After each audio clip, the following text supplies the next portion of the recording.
Hi guys, మీ అందరికీ వందనాలండి. ఒక సహోదరుడు నా వీడియోలు చూసి ఏమని కామెంట్ పెట్టాడంటే, నువ్వు ఒక ఫేకు అని అన్నాడు. సరే, బైబిల్ ప్రకారము మనం ఒకరు దేవుని సంబంధ కాదా అని మనం ఎలా తెలుసుకుంటాం? వాళ్ళ క్రియలు బట్టే కదా. సమాజంలో వారి ప్రవర్తన ఫలం బట్టే వాళ్ళు దేవుని సంబంధుల కారని మనం తెలుసుకోగలుగుతాం. మరి ఆ విధంగా దేవుడు నాకు ఇచ్చిన అభిషేక విషయంలో నేను 25 సంవత్సరాల నుంచి ప్రభులో ఉండటానికి ప్రయత్నిస్తున్నాను. నన్ను నిలబెడుతున్నది దేవుడే. నా సొంత బలంతో కానీ, నా సొంత ఆలోచనలతో కానీ, నా ఆర్థిక పరిస్థితులతో కానీ, ఏ బలంతో కాదు, దేవుని బలంతోనే. దేవుడే ఆయన కృప చొప్పున నన్ను నిలబెడుతున్నాడు.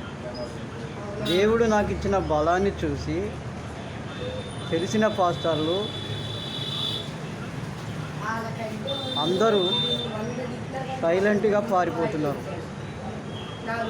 దేవుడు ఇంత బలం ఇచ్చాడు, ఇతనికి ఎలాంటి సహకారం చేయొద్దు, ఇతన్ని కలపకపోవద్దు, ఇతనితో కలిసి నడవద్దు. అట్లా ఉంటే మనం బతకలేము. మన మినిస్ట్రీ ఎదగదు, మన చర్చికి ఎవరు రారు. అది అసాధ్యమైన విషయము. ఈ లోకానుసారమైన స్వర్గ సుఖాలను మనం అనుభవించాలి అని చాలామంది దేవుడు నాకు ఇచ్చిన అభిషేకాన్ని చూసి సైలెంట్గా పారిపోతున్నారు. అన్యమతస్థులు కూడా పారిపోతున్నారు. దేవుడు ఉన్నాడని అర్థమవుతుంది, దేవుని అభిషేకము ఈ విధంగా ఉన్నదని అర్థమవుతుంది.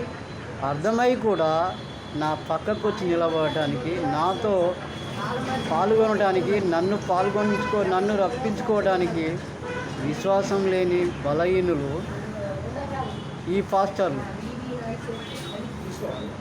అందరినీ అంటలేను, చాలామందినే అంటున్నా. అంటే మన వాళ్ళు ఏమంటారంటే కొందరే అంటారు, కొందరు కాదు, వాళ్ళ మంద చాలా పెద్దది.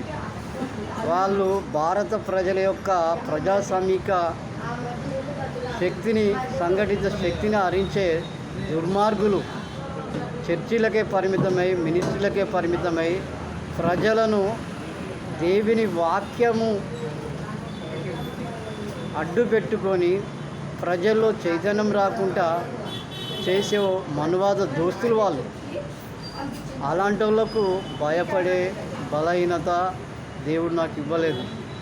వాళ్ళకి వ్యతిరేకంగానే ఆ రోజు ఫిలిస్తీన్లకు ఏ విధంగానైతే వ్యతిరేకంగా గిద్యోనికి, సంసోనుకు దేవుడు ఎట్లా బలం ఇచ్చాడో నాకు అలా ఇచ్చాడు. చలో, ఎక్కడంటే అక్కడ చూపెడితే నేను దేవుడు ఇచ్చిన బలాన్ని ప్రదర్శిస్తా. 25 సంవత్సరాల నుంచి దేవుని కోసం నేను ప్రయాసపడుతున్నా. ఒక్క మినిస్టరుడైనా ఎవరైనా మరి ఈయన దేవుని సేవకుడు, దేవుడి ఇతనికి ఇంత బలం ఇచ్చాడు, మన సమాజానికి ఉపయోగపడాలి, మన దేశానికి ఉపయోగపడాలని ఏ పెద్ద మినిస్ట్రీ పాస్టర్ అయినా, ఏ గొప్ప సేవకుడైనా ఆలోచించి క్రియాశీలకంగా నా దగ్గరికి వచ్చాడా? లేదు. సైలెంట్గా అందరూ పారిపోతున్న దొంగలే. కాబట్టి మన క్రియల మూలంగానే, సమాజంలో మనం చేసే ఆలోచనలు క్రియ మూలంగానే మనం దేవుని సేవకులమా, దేవుని సంబంధులమా కాదా అని ప్రజలే తెలుసుకుంటారు. నువ్వు కామెంట్ పెట్టగానే నాకు ఎలాంటి నిరుత్సాహం కానీ, భయం కానీ, నర్వస్నెస్ కానీ రాదు. ఎందుకంటే నేను సర్వశక్తిమంతుడైన యేసయ్య సేవకుడను, దేవుడి సేవకుడును. ఆయన సర్వాధికారి, ప్రతిదీ ఆయన చూసుకుంటాడు.